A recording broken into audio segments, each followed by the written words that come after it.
গতকালের পর আজও উত্তর চব্বিশ পরগনার স্বরূপনগরে হাকিমপুর সীমান্তে অনুপ্রবেশকারীদের ভিড়। শতাধিক বছর ধরে এপারে আশ্রয় নিয়েছিল এই অনুপ্রবেশকারীরা। অনুপ্রবেশে রাজ্য সরকার কড়া অবস্থান নেবার পর বাংলাদেশে ফিরছে অনুপ্রবেশকারীরা।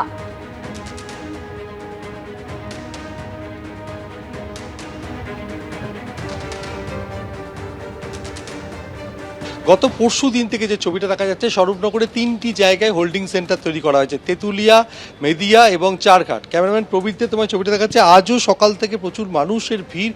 হাকিমপুরের কাছে একটি পরিত্যক্ত বাড়িতে তারা ভিড়ে ঠাসা অবস্থায় রয়েছেন। তারা অপেক্ষা করছেন প্রশাসনের তরফ থেকে কখন তাদেরকে ওই হোল্ডিং সেন্টারে নিয়ে যাওয়া হবে।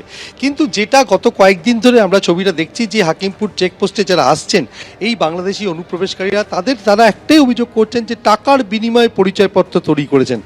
খুলনা থেকে বছর 7 আগে দালালের হাত ধরে এসেছিলেন নূর ইসলাম বিশ্বাস। আমাদের সঙ্গেই রয়েছেন, শাসনের বোয়ালঘাটায় ইটভাটায় কাজ করতেন।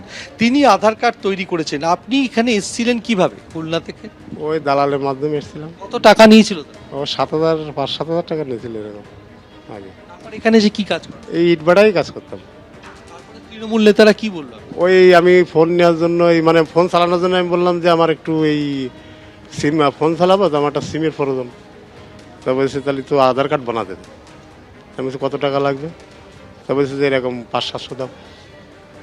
700 টাকা নিয়েছিল। টাকা নিয়েছিল ওই ওখানকার নেতারাই। কোন দলের?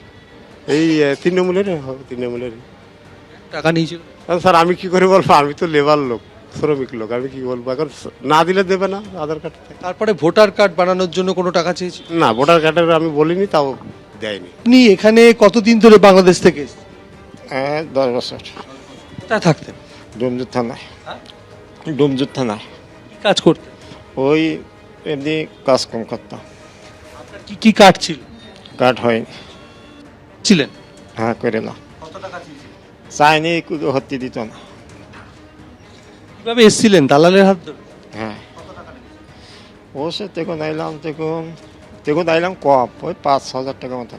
এইখানে যারা এই যে হাকিমপুর চেকপোস্টে তারা আসছেন, এবং গত কয়েকদিন ধরে যে ছবিটা আমরা দেখতে পাচ্ছি যে তারা বিকেল পর্যন্ত থাকছেন।